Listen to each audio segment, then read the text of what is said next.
Saint Bege's whole desire was to be betrothed to Christ, to be united to this one she loved with all her heart. As a young virgin, her devotion to Christ demanded that she leave her family home in Ireland and sail across the Irish Sea to Western England.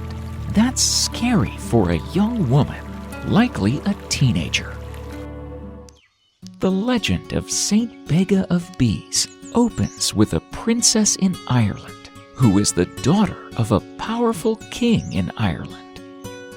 As a child, Bege was way beyond her years in spiritual maturity, being virtuous, intelligent, and desiring to serve God. On top of that, she loved to do handicrafts. When she came of age to be married, many suitors came to their abode, hoping to gain her hand in marriage, but she wanted no part of any of them. She only desired to be betrothed to God.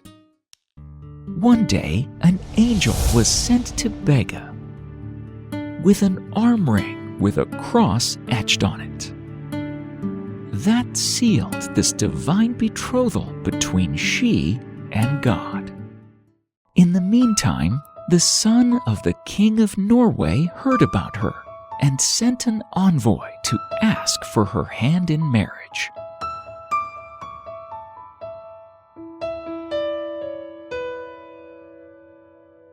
We can only imagine that Bege's father quickly agreed on this marriage proposal and hoped that this will afford his kingdom peace and fame for himself.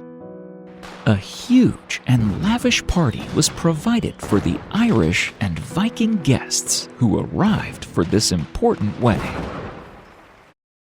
Bege's father must have recognized her reluctance to enter this marriage.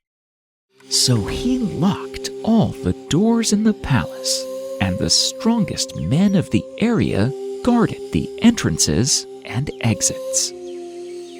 These serious gatekeepers had daggers on their thighs, a spear in their hand, and a double-edged axe over their shoulder.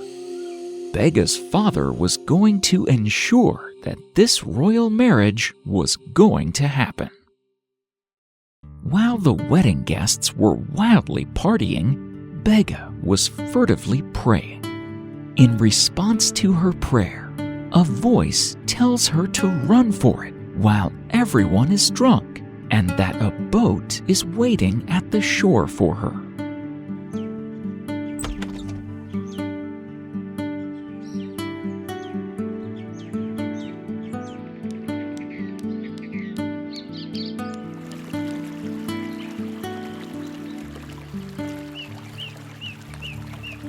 Bege crossed the sea in this boat and landed at Saint Beges in Western England. She lived for several years in the thick forests of Cumbria as a hermitess. Finding herself rejected by the people living along the coast, she survived on nourishment miraculously brought to her by seagulls and gannets. In the course of time, that coastline became frequented by pirates. Fearing the Viking pirates, not on account of her life or possible mutilation, but on account of her virginity, Bege left the Cumbrian coast. She traveled to Northumbria, where, on the advice of King Oswald, she professed her religious vows. She established a monastery at Saint Beges, which later became a cell of the Benedictine Abbey of St. Mary at York.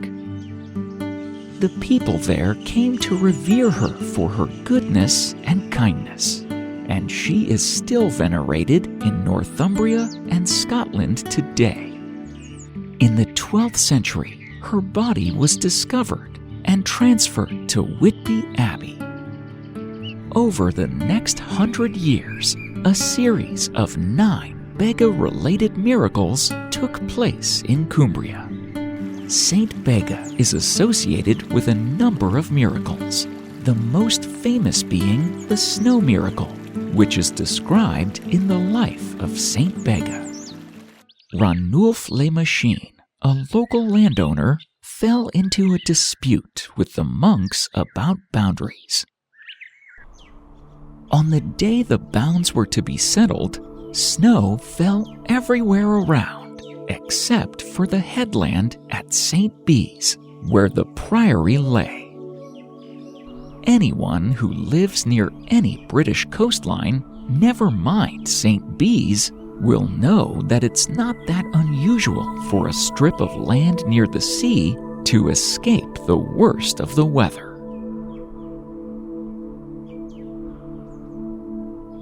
Another miracle tells of 2 sick brothers who, after seeing a vision at Teignmouth, traveled to Saint Beges in a cart.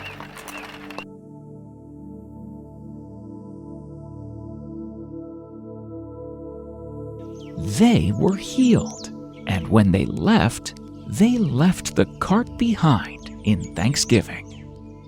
The account of Saint Bege's flight from Ireland is found in the life of Saint Bege, which was part of a collection of various English saints' lives that belonged to the Holmcoltrum Abbey and is dated to the mid-13th century.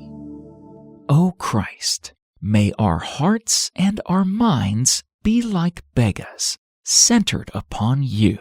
As we are getting closer to the conclusion of our pilgrimage to the Crusade, may we be ready to have you born again in our lives.